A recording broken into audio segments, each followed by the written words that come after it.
little bit. Okay, it's up and running. Oh, so someone else? No, it's in the other side. Yes, in the apartments. That's fine. That's fine. They're allowed to go there. All right. So you may remember last week we talked about the Torah service, the whole way that we have turned reading a book into a spiritual experience.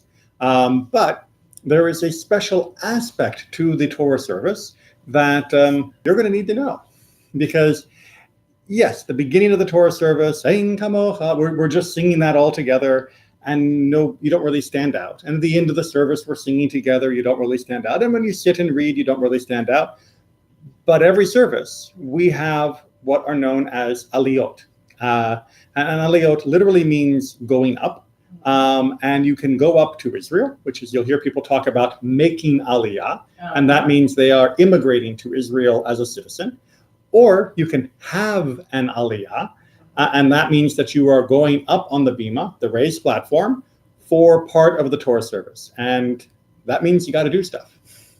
So we're going to talk about how that works, so that when you do it for your first time, which will come hopefully soon after you finish your conversion, you'll know what you're supposed to do. You'll know what it all means, and you will feel great about it and not so nervous. Are you good? Yes. Okay. So, first of all, we have to talk about how it used to look, because you know me, I love doing history.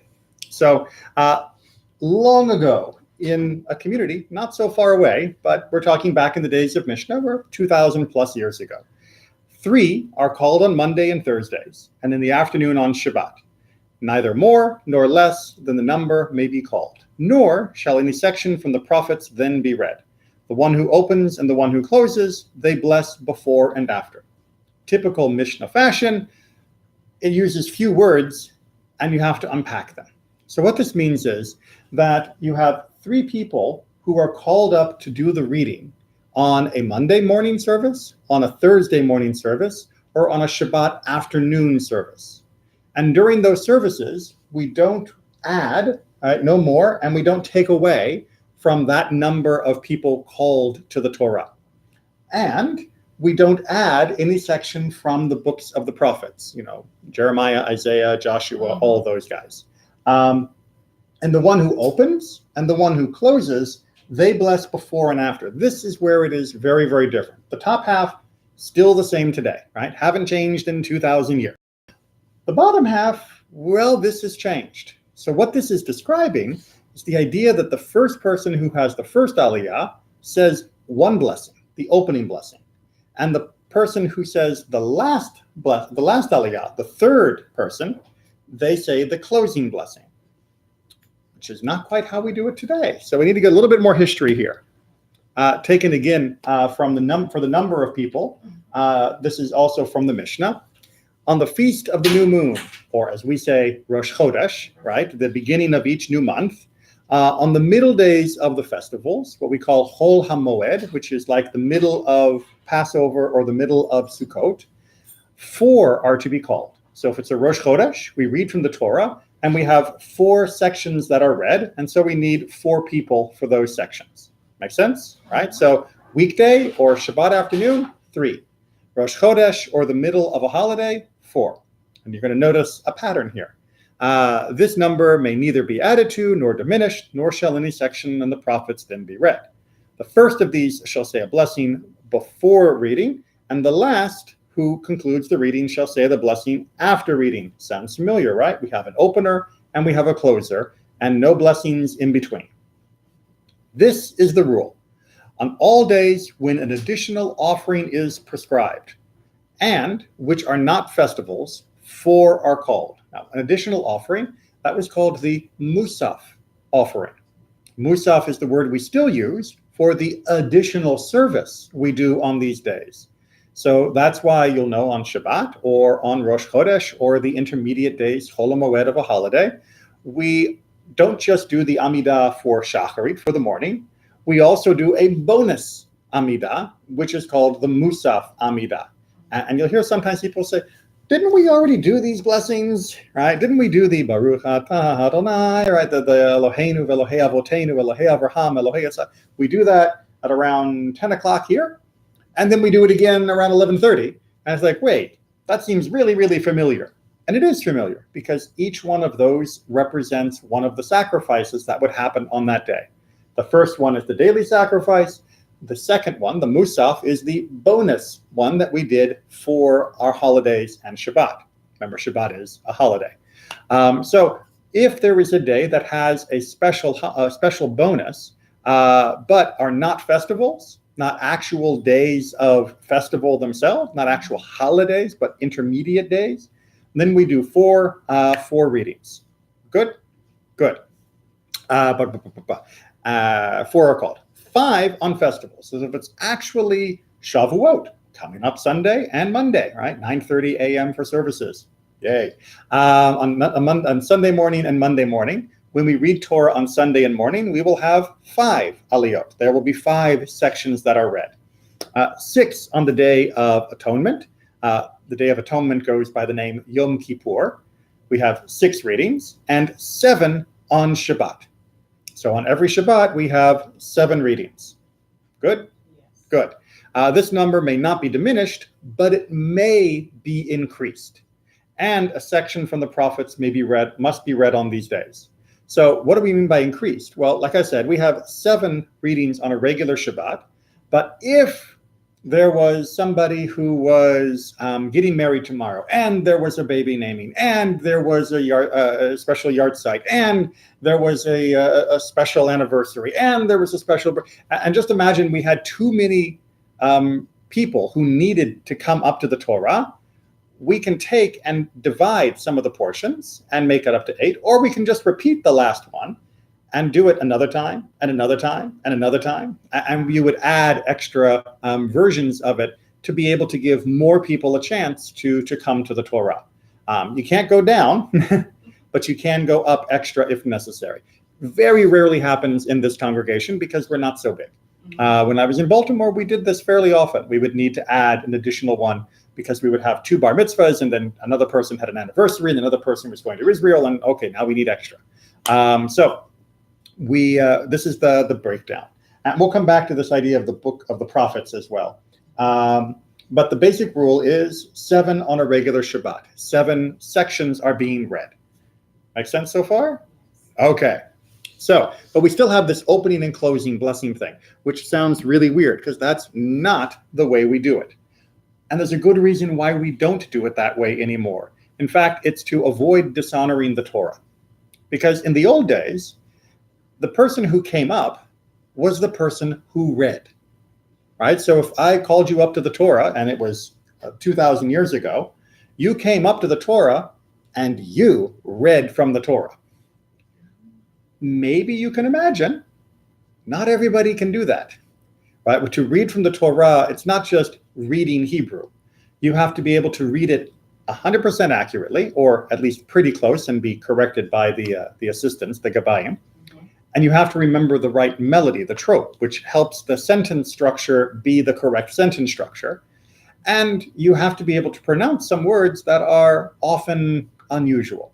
Just to give you a comparison, if I were to invite you up to the Bima, or if I were to invite you up to the front of high school and ask you to read a page from Shakespeare, right, and you'd never looked at it before, just brand new, here, read this.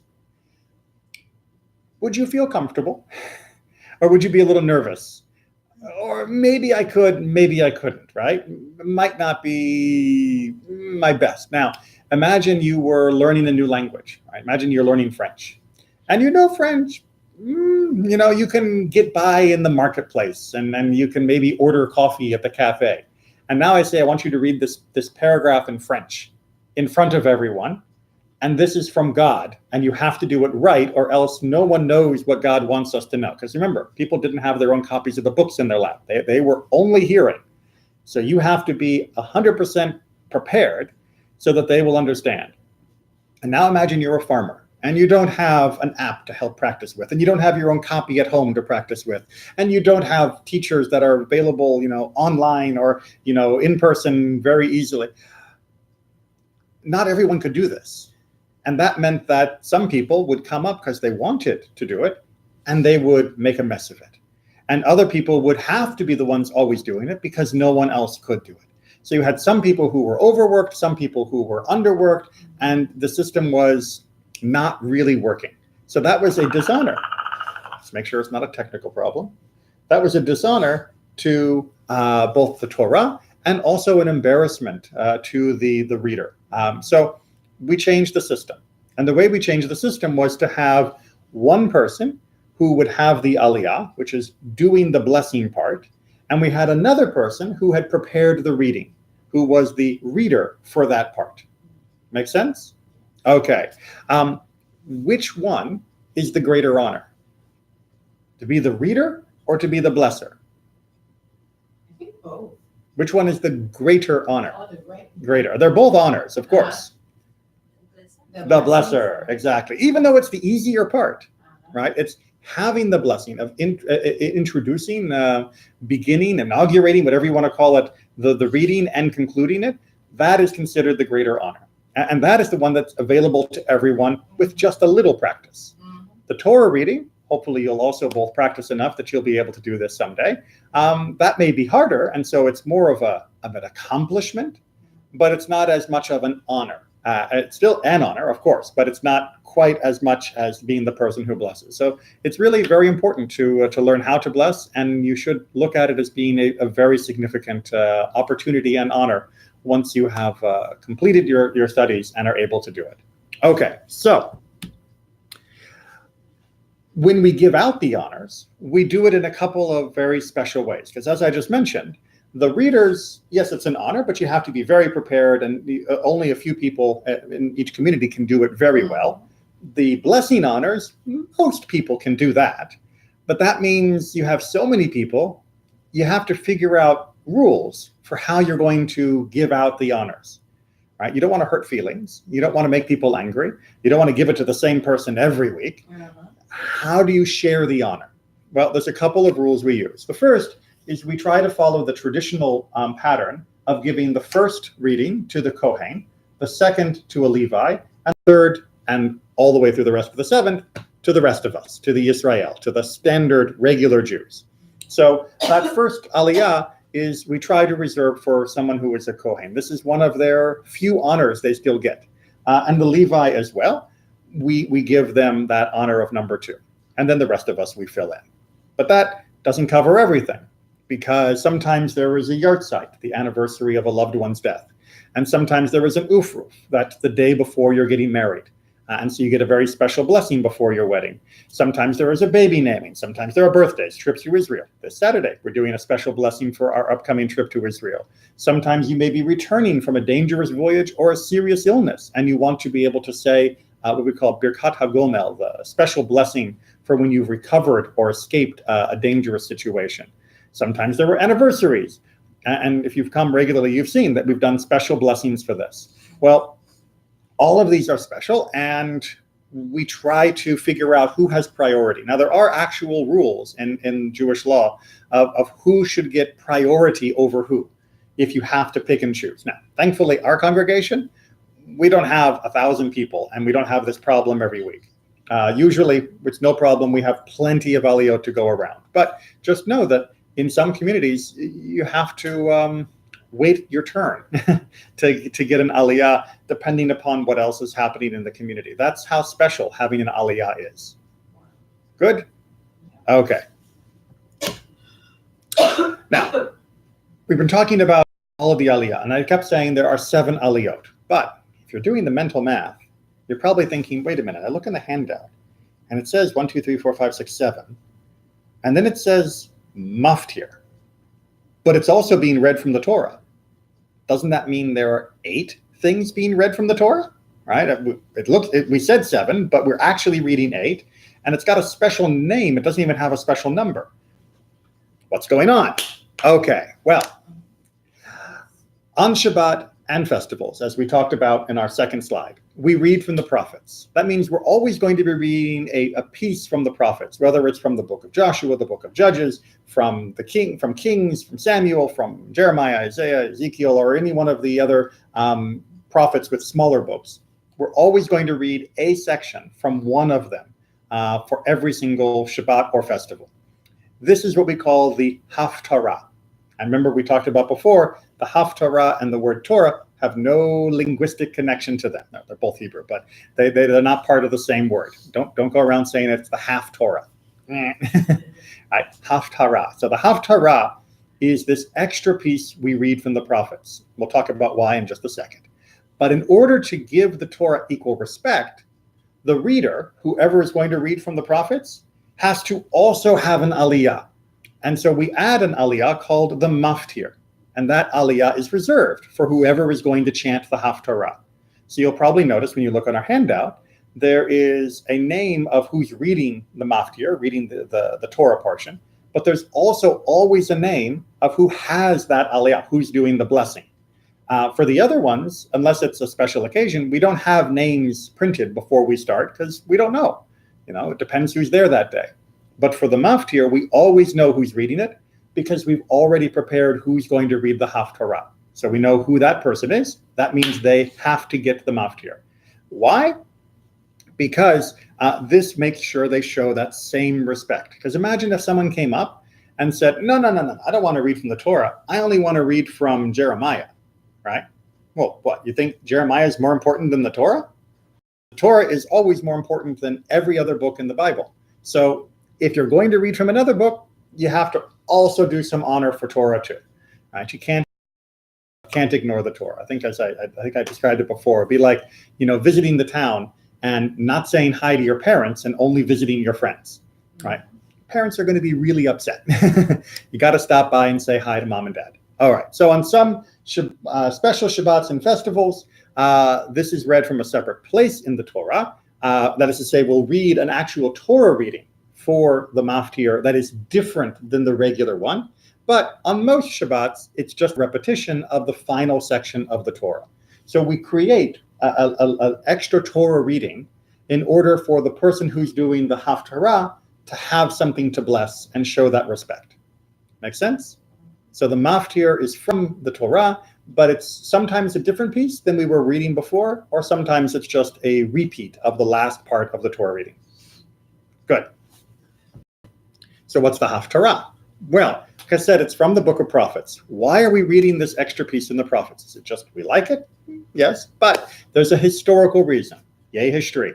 A long time ago, it was customary to read a selection from the prophets that matched the theme of that day, of that Torah portion or that holiday. And it said that this was begun when there was a foreign power that was prohibiting us from reading the Torah in public. They said, no one's allowed to read Torah in public. And we said, okay, if you're going to kill us, then we'll stop. But you didn't say we couldn't read from the prophets. So we found pieces in the prophets that had the same theme or idea as the Torah reading, and we read them as kind of a reminder or code for the Torah portion itself. So it was one of our loopholes that we took to avoid this persecution.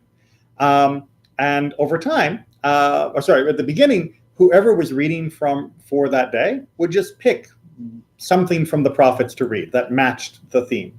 But over time, we sort of worked out what we thought were the highlights, the best versions for each week that matched the Torah portion or matched the holiday. And that became the set. And if you look in the Eitz Chaim, when we get to the end of the Torah reading for each week, on the next page, there is the Haftarah for it. What you'll also see is sometimes there are two different options.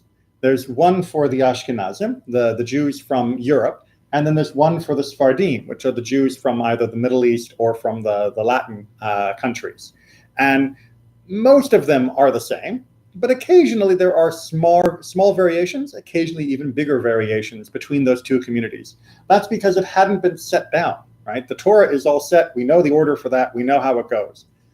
The Haftarah was being chosen for a very long time. And so by the time it was finalized, the two communities already were a little bit separate and different at that point.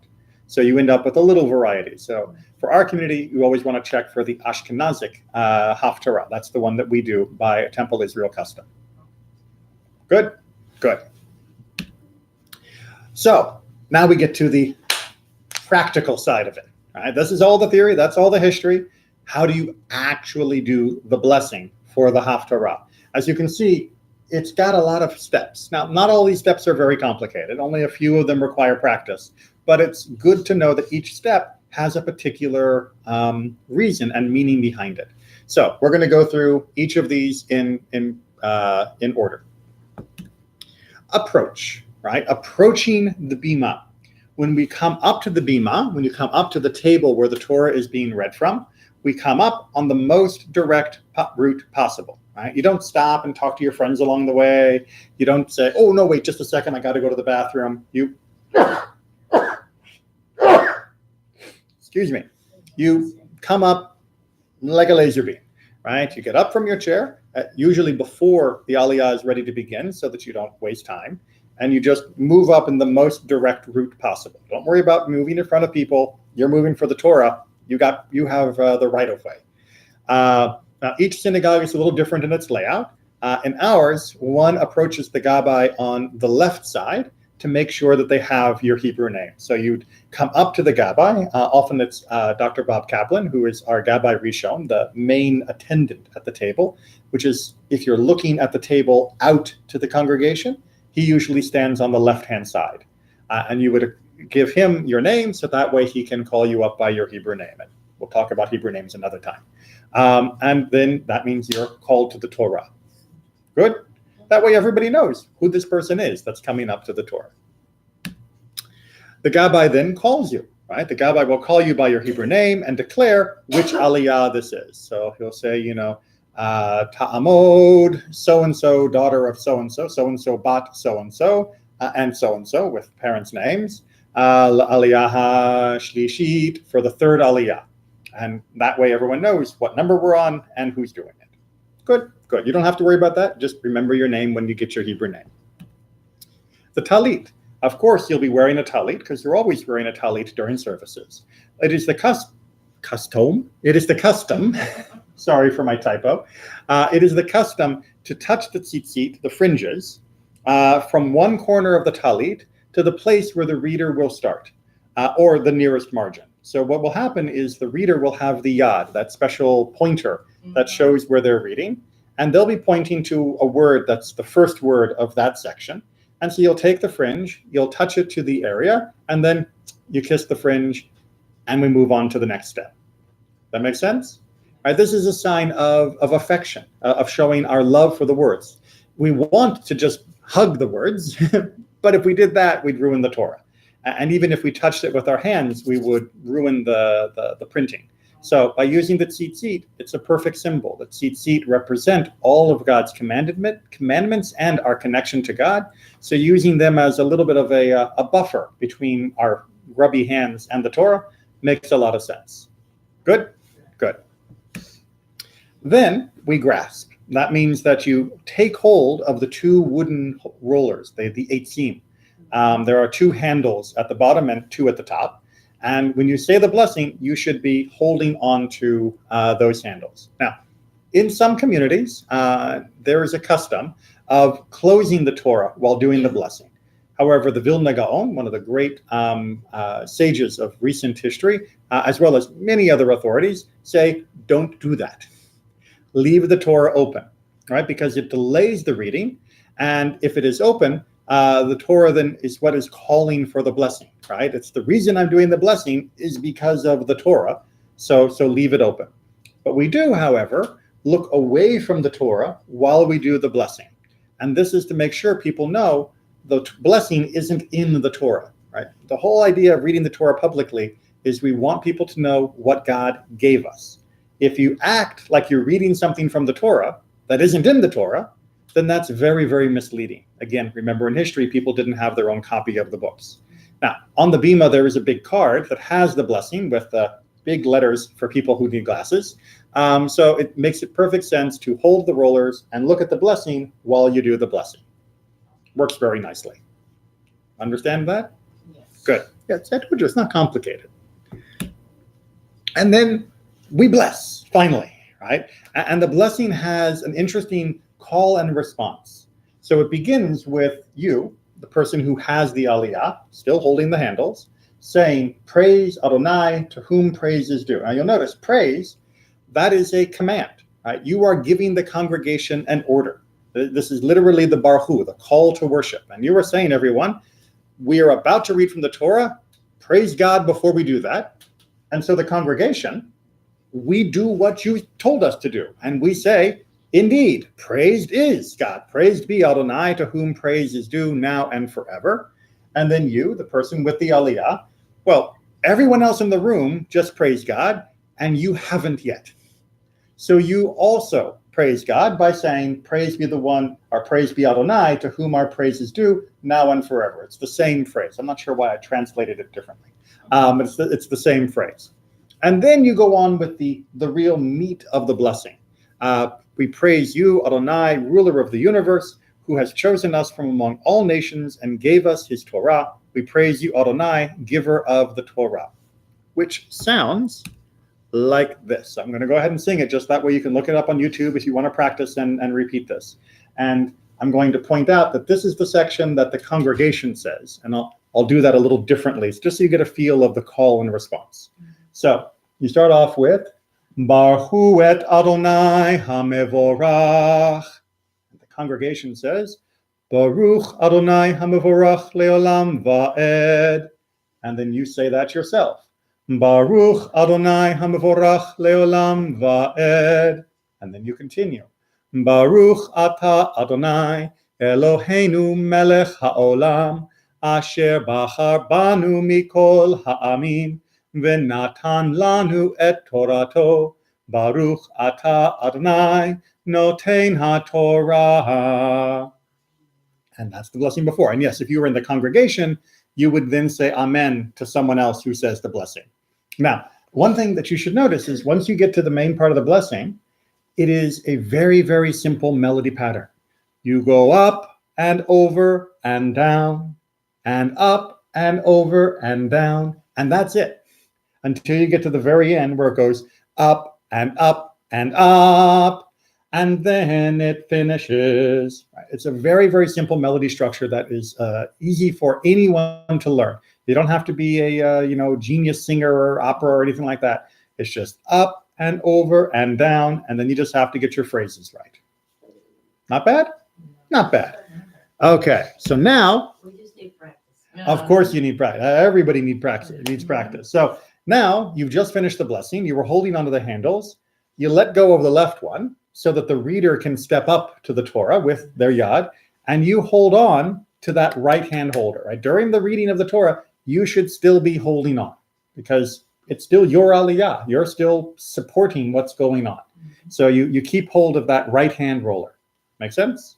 Good. Yes. And you read along, at least to the best of your ability, right? So when the reading takes place, you read along with the reader in the Torah. Now that literally means that if you can read what he's reading or she's reading, you would sort of whisper it to yourself.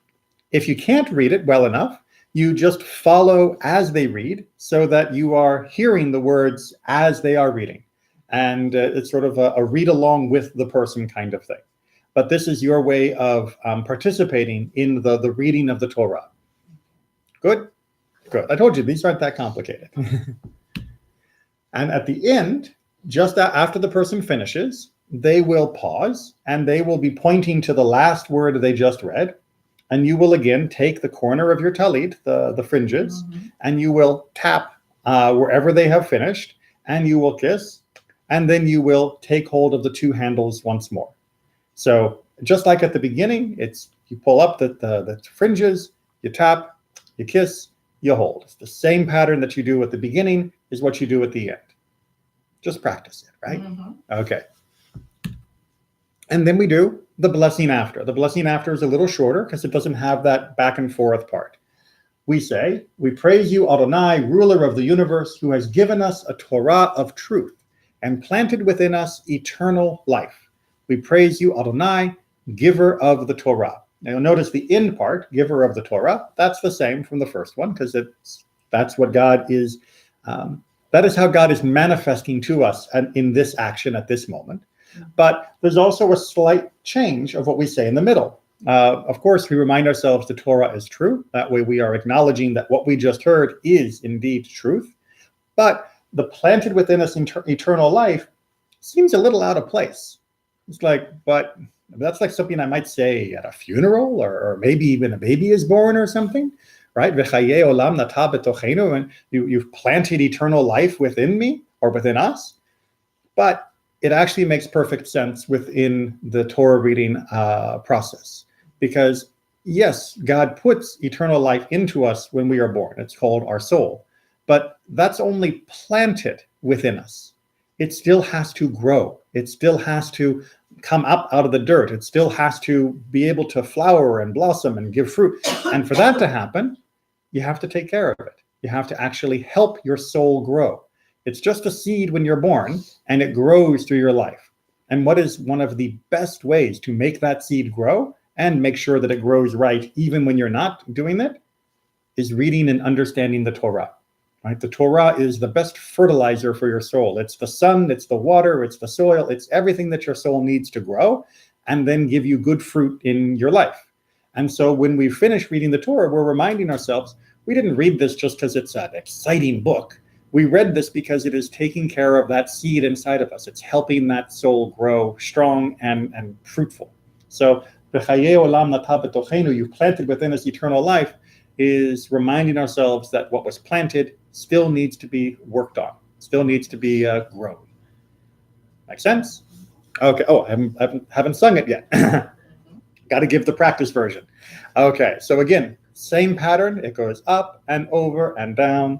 Baruch atah Adonai Eloheinu melech haolam asher natan lanu Torat emet v'chayei olam natah betochenu Baruch atah Adonai noten haTorah. Good. Now, there are a couple of places where people get tongue-tied or slip up, because these blessings, this one and the first one, sound really similar in certain points. So you just saw that we saw Asher Natan Lanu Torat Emet. If I go back, it goes back for me. Asher Bachar Banu Natan Lanu. Sounds really, really similar, right? Asher Bachar Banu, Asher Natan Lanu. It's all because of how Hebrew does its verbs, but it sounds really, really similar. And if you say Asher Bachar Banu Torat Emet, wait, no, that's Mikol Ha'amim. You have to be reading the right one. That's why you really want to be paying attention to the card to stay on track. Even if you think you've memorized it, read the card, read the blessings, because it's really easy for the two ones to get mixed up. And the saying, V'natan lanu et Torato. Torato is often confused with Torat emet. So I'll hear people all the time say Torato emet, right? Or Natan lanu et Torat emet. And they'll get the two confused because they are similar, of course, right? Torat emet is the compound word form in Hebrew, what's called smichut, for a Torah of truth. And it's the same root word as Torah, obviously, because Torah, it's the same in Hebrew, but it's still not pronounced correctly if you say Torato, because that's not the right word. That means his Torah, right? His instructions. So got to be very, very careful that you're actually reading the words for the right blessing. I know it looks pretty simple, but you get up there, you're nervous, and it's, what's that? Then you read it differently. And you read it differently, exactly. It just takes a second for your memory to slip, and it can be a problem. Okay. Now, you finished, but you linger. You linger. You don't run away, right? Because you just finished having the Aliyah. It's like you've just finished having a lovely dinner with a friend. You don't just say, wow, dinner was nice. Bye. Right? You stay a little bit longer. Now, we can't stay forever because the bima would get crowded. But what we do is we stay for one more Aliyah. So you've just finished doing the blessing, and rather than leaving, you take a step to the side and move around the table a little bit. And now there's room for the next person to come up and do the blessing themselves. So that way you are getting to hang out at the shulchan, the table, just that little bit longer. So after you finish the blessing don't run away. Just move a little bit around the edge so that there's room for the next person. Right? Okay. It's much, much easier when you actually are practicing it, and you'll see. And then finally, the next person finishes their blessing. It's time for you to go. It's time for you to depart, to leave the bima. Now, we take the longest way back to our chair.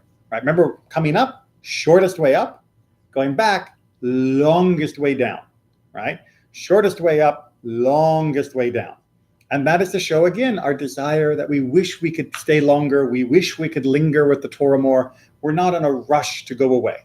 So we are going to take the long route back to our chair. So, for example, in our congregation, you, I think, both know our synagogue, our sanctuary pretty well. If you were sitting in the back, in the middle, right, and you finished your Aliyah, you would go around to the side and back up around and then come. You wouldn't just walk down the center aisle.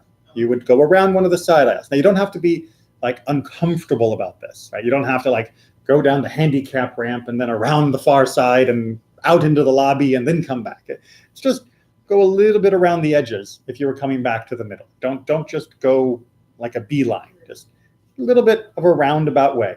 This also gives you a great chance to receive the congratulations, no, the honor that other people give, right? You've just had an Aliyah. Other people want to honor the Torah that's rubbed off on you. Right? It's like when someone, imagine a friend of yours tells you that they met a celebrity, right? You want to hear all about it, right? Or if they met somebody who was a great hero or a great accomplishment, it's like, wow, tell me all about it. It's kind of that feeling when you leave the Torah. So everyone will either shake your hand or will say to you, Yasher Koach. Probably you've heard this 100 times. Yasher Koach is a phrase. It's an idiom. It sort of basically means, may your strength continue, right? Yasher Koach, your strength goes straight. Doesn't really make much sense in English. Doesn't really make much sense in Hebrew. It's just one of those phrases. It's kind of like in English, if someone says, attaboy. What does that mean? What it means is, great job, right? Wow, that's impressive. Now remember, they're not complimenting you, they're complimenting the Torah that you were next to. So you don't get a little too arrogant. And that's why we respond when someone says that by saying, Baruch tiyeh, right? Which literally means, I didn't write down the translation, which basically means, may you be blessed. So it's kind of like saying, yes, it was nice being near the Torah, and thank you for congratulating me on that, but you should also have a blessing. Right? It's not all about me. It's also for you. So we say Baruch Tihiyeh if we're talking to a man. We say Baruch Tihi if we're talking to a woman because of how the Hebrew conjugates. And if there was a group of people, like, a family that all said, Yasher Koach to you at once, and you're not going to go to each person, you would say Baruch Tihiyu if you were speaking to a group. And that's the little exchange. So Yasher Koach, Baruch Tihiyeh. They say Yasher Koach. You say Baruch Tihiyeh, or Baruch Tihi, or Baruch Tihiyu. And again, this is also something you can practice, that when you're in services and someone has an Aliyah and they're coming back to their seat and they're passing near you, you can say Yasher Koach and put your hand up for a shake. It's a nice way to link up with other people and say, yes, what you did, I think that's special. Question? Yes. When I have seen people, they do the blessing, as you were saying, but you also go and shake people's hands. It's okay to do that. You mean me or? I see like, like you say hi to the people, that is around the bima. Yes. Especially the reader and the blesser. Yes. And then I see that everybody shake. Yes. Like, it's for respect, I can see that. Everybody on the bima also shakes hands. Absolutely, yes. I should include that. Yes, I'll have to fix the slide. But yes, if you're on the bima, when you finished your Aliyah and you're moving to the side, everyone will say Yasher Koach to you right there on the bima from all the people that are there. And it's appropriate as well to shake hands with the reader and to say Yasher Koach to the reader because of the great job they did for the reading. I should also point out, thank you for reminding me, that's the moment when there is a special blessing, a mishaberach, if there is a special event in someone's life. So if someone is going to celebrate a birthday, or if someone is going to celebrate an anniversary or a baby naming, we do that right after they finished their Aliyah, right? Because there's no better time for a blessing than when the Torah is right there with them. So that's also when we put in those special blessing moments. Especially when it's a birthday or Mhm. anniversary. Yes. Yeah. Yes. Yeah. So you will shake hands, you know. Yeah, you shake hands up on the bima too, Okay, and then when okay. you leave, you shake hands with other people as you go. Okay. Okay, so that's actually it for how to have an Aliyah. It's not that complicated, right? No. I know that looks like there's a lot of steps, but each step really makes a lot of sense. And if you keep your eyes open while services are happening, you get to watch 8 examples of this every week, and then 5, for example, on Sunday and Monday, or 6 with the maftir. And you'll be very comfortable by the time it becomes your turn. All right, now I want to remind you that next week there's no class because I'll be heading out to Israel for the congregational trip, and then I have my vacation after that. So we won't have class again until July 18th, I think, is the Thursday. That is when I'm back. Mhm. So if it's not, it's whatever the closest date of that Thursday is. And in the meantime, we've got about 10 minutes before we're going to pack it up here. Do you have any questions before we call it a night? What is the bima? What is the bima? So a bima literally means a raised area. And in the sanctuary, the bima is the raised platform. Some people call it a stage. That's not the best word for it, right? Because a stage is where you do a performance, right? People up on the bima are not actors, right? They are doing something that's special, and we have a raised platform so that everyone can participate and see what's going on. So in our sanctuary, the bima is at the front of the room, near where the ark is. If you go to some other synagogues, I don't know in terms of Orlando, I haven't been to all of them, but in some other synagogues, the bima will be in the middle of the room. And that's where the raised platform will be. Would the bima be like an altar? We don't really use the word altar because for us, the altar is only the altar of Jerusalem where the sacrifices took place. And we don't do any sacrifices on our bima. It's really just if you need an English word, it's a platform, or I think what do they call it? A riser. A riser. Yeah. It's just a raised platform. I mean, it's not just. It's important because when we go up, we're always doing something special, and of course, we all are on extra respectful and extra focused when we are on the bima. But it is. It isn't an altar like the altar in Jerusalem. Question. Few weeks, like 2 weeks ago, Mm-hmm. I went and said a prayer. Yes. At the bima. Yes. And The one of the English blessings. Yes. And I would like to know if it's okay, Mhm. even though I'm in the process of Yes. conversion, to wear the kippah. Yes. As respect, because I'm in Yes. in the bima. So wearing a head covering is always respectful, Okay. even if a person isn't Jewish. Okay. Even if you weren't in the process, it would still be respectful. Okay.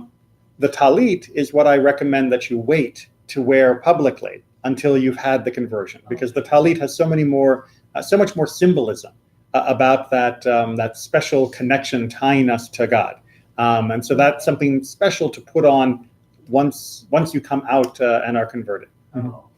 But a head covering, absolutely. Okay. I just want to be okay because when that time came to me Mhm. in July, Offer us to go to the bima, I was like, oh, we need to wear at least something in our head. Yes. And I told her that, and he gave us this little card. Yep. That it says pretty clearly. Yep. Head covered.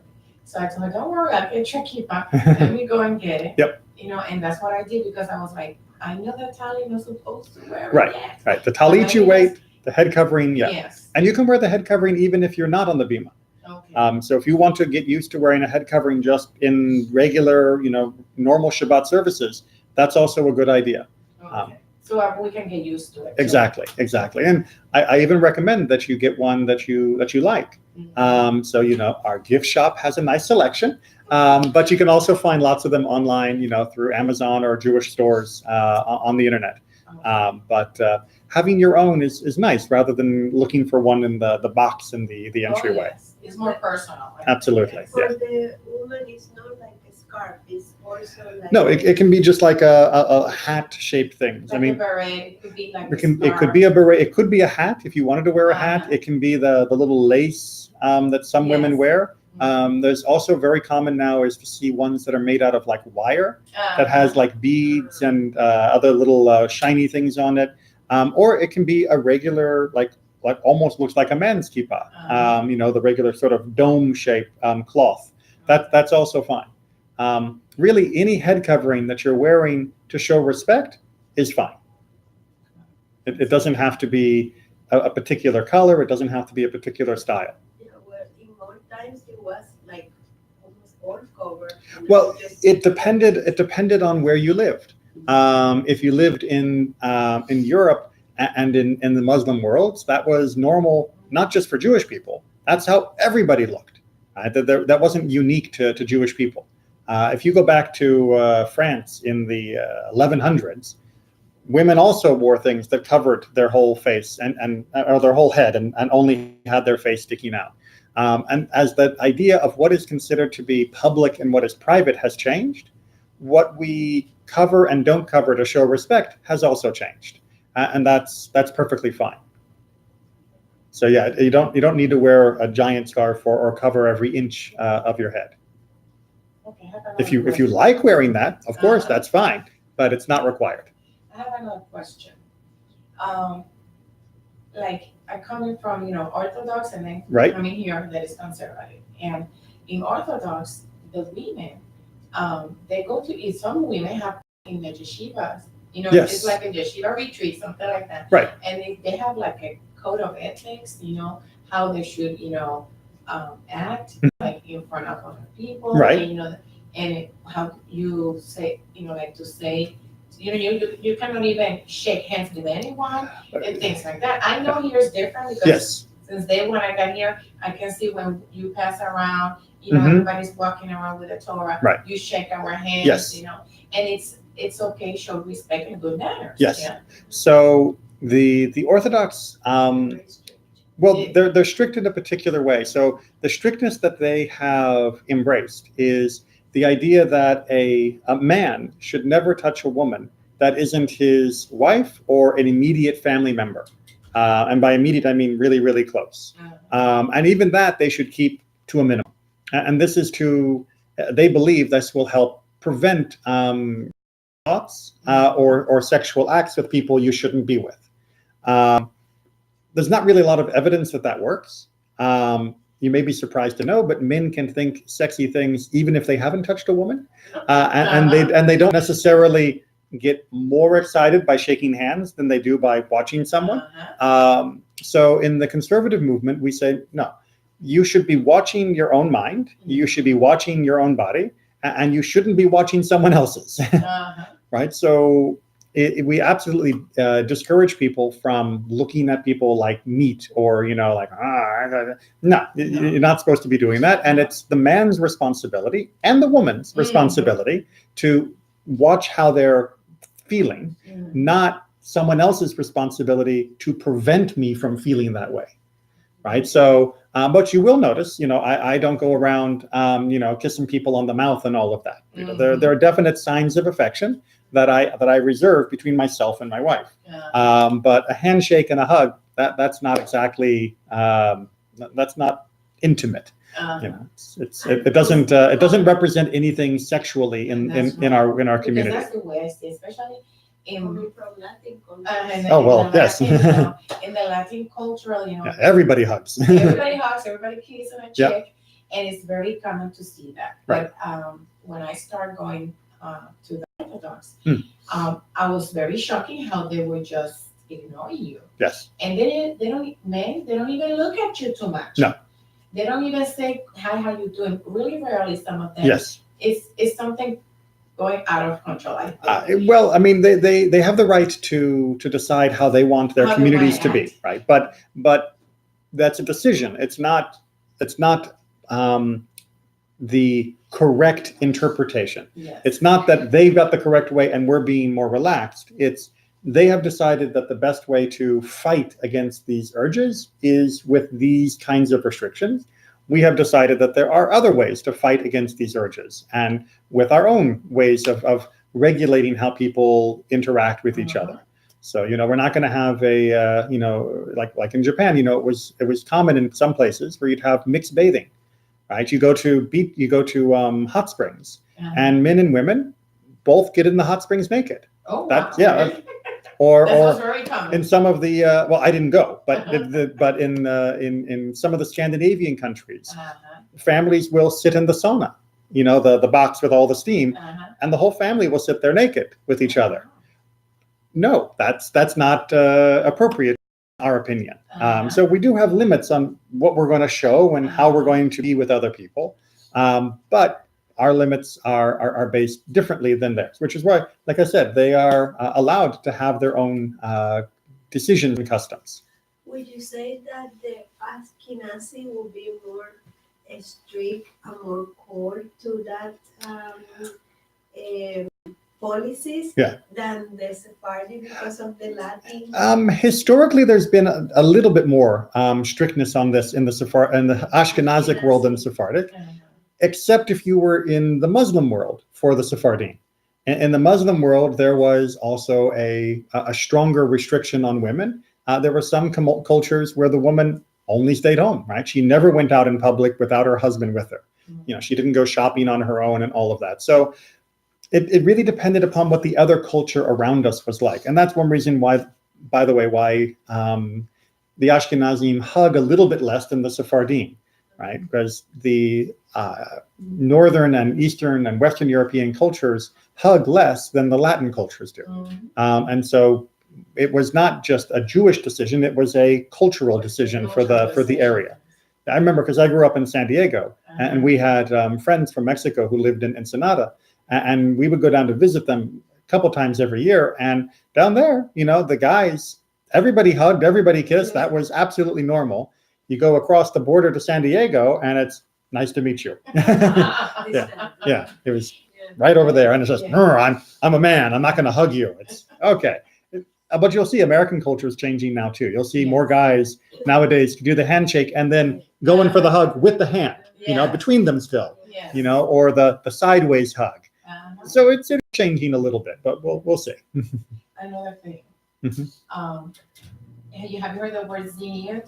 Sniut, right, or snius in the more Yiddish pronunciation, right? So sniut, the modesty, the way women are supposed to dress, the way everyone is supposed to dress, right? So yes, the term sniut is used too much to be just for women, but sniut is actually a gender-neutral term that means modesty, and it doesn't just mean modesty like I'm not wearing a bikini, right? It means also modesty of I'm not showing off to get attention, right? I'm not trying to be arrogant and prideful, but it does mean to dress in a way that is modest. So sniut doesn't just mean how long your sleeve is, right? Sniut means are you dressed deliberately provocatively, right? So if you're walking down the street and you're wearing something that's long, but it is flashy and it is showing off all of your curves, or if you're a guy showing off, all your muscles or something, and you want people to look at you and you want, men or women to go, wow, then that's already a problem. But if you're wearing something because you think it looks nice, because you think it shows that you are dressing better for the event, like Shabbat or a holiday than you dress when you just go to the office, then that's fine. Right? Even if it means you're wearing a skirt and the skirt can, come down to your knees. It doesn't have to go to the floor. That's fine. So sniut is not always a one size fits all. Sniut sometimes depends a lot on the individual person and the individual community. One more example, then we'll have to wrap it up for tonight. Like I said, I grew up in San Diego, and in the middle of the 80s, very many people who lived in South Africa were getting very worried about what life was like in South Africa because of apartheid and all of those problems. And many of them left. And many of the Jewish community from South Africa ended up in San Diego. So there was a huge, like 1,000 or more Jews who came to San Diego from South Africa. So I got to learn South African accents. It was really cool. But the culture of dress for women, in this particular case, in South Africa, was much more flashy than it was in San Diego. And so the first Rosh Hashanah, after many of these people had come, the people are coming into the service, and the women had dresses that were cut down and they had skirts that were cut up. Oh, wow. And in South Africa, that was normal, right? That was just what you wore, and no one considered it to be provocative. That was just normal clothing. Much like in America, you see women wearing jeans and that's normal. If you go to some other countries, a woman wearing pants is like surprising. So there were a lot of people in San Diego that were surprised by how they were dressing. But it was just a case of in where they had come from, it was normal and perfectly neutral. And in San Diego, it was considered a little too risque, a little too sexy, but that's because there were different cultures in each place. So it really depends on where you live, on what is considered public and what is considered private. The whole idea being that you don't put everything that's private out in public, right? That there is always a part of you that you keep hidden, except from your betrothed, the person you're with, your married, your spouse, right? That's the person that you reveal everything to. The rest of the world, they only get a little bit.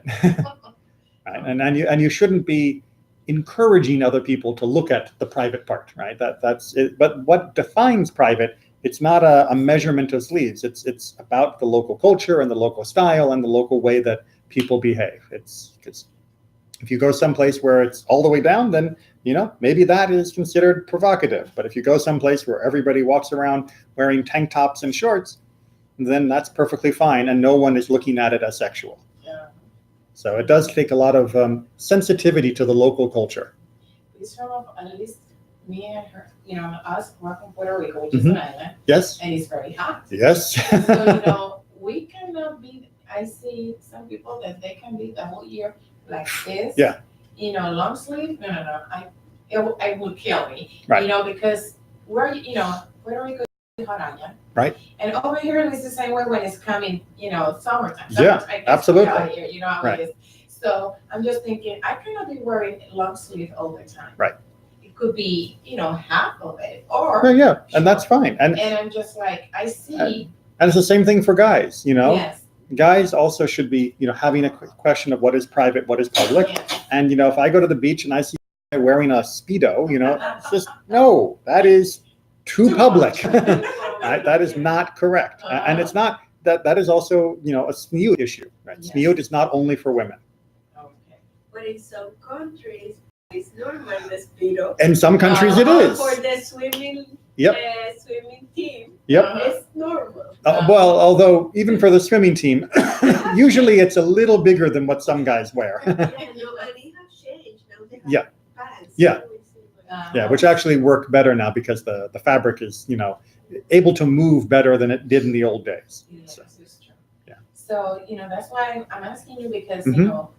because of the background of other Right. congregation I used to go. So I'm still, I have to, when I, Well, of course, if of anyone course. invite me, I like to wear at least, skirts. Yeah, it's very appropriate to try and accommodate someone else's culture when you visit, Yes. Yes. right?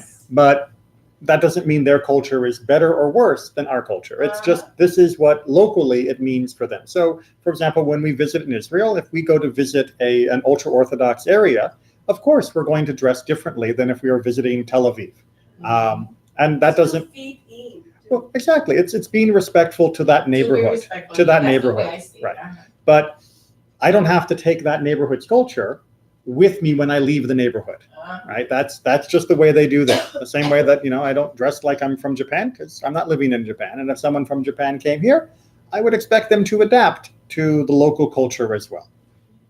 But also that we're talking about, customs and things like that. I've been in Orthodox weddings. Mhm. I have seen the conservative that women doesn't have to cover their faces. Mhm. And in the Orthodox, you have to cover your face when you're getting married. You mean the veil? Yes. The veil, yeah, but this veil is really thick Yes. material, so you don't see the person's face. We should talk about that when we go into weddings in more detail. Okay, Yeah. okay, But the idea of the bedeck and how the veil is put down, that's a very interesting topic, but Okay. one that needs more time. No problem. Another day will be. Thank you, Rabbi. Thank you thank very